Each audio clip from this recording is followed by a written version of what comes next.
What's the meaning of Cardinal Wolsey?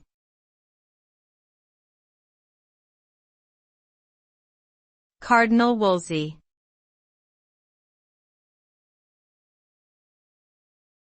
Cardinal Wolsey.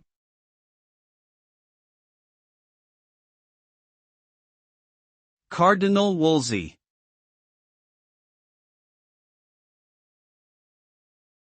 Cardinal Wolsey.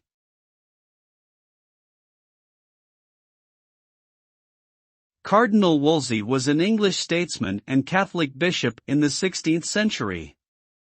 He rose to power as the chief advisor of King Henry VIII and played a significant role in the political, military, and religious affairs of the time. Despite his many accomplishments, including his role in establishing the King's College in Cambridge, Wolsey fell out of favor with Henry VIII and was arrested for treason. He died before he could be executed, but his legacy still stands as one of the most influential figures of the Tudor era.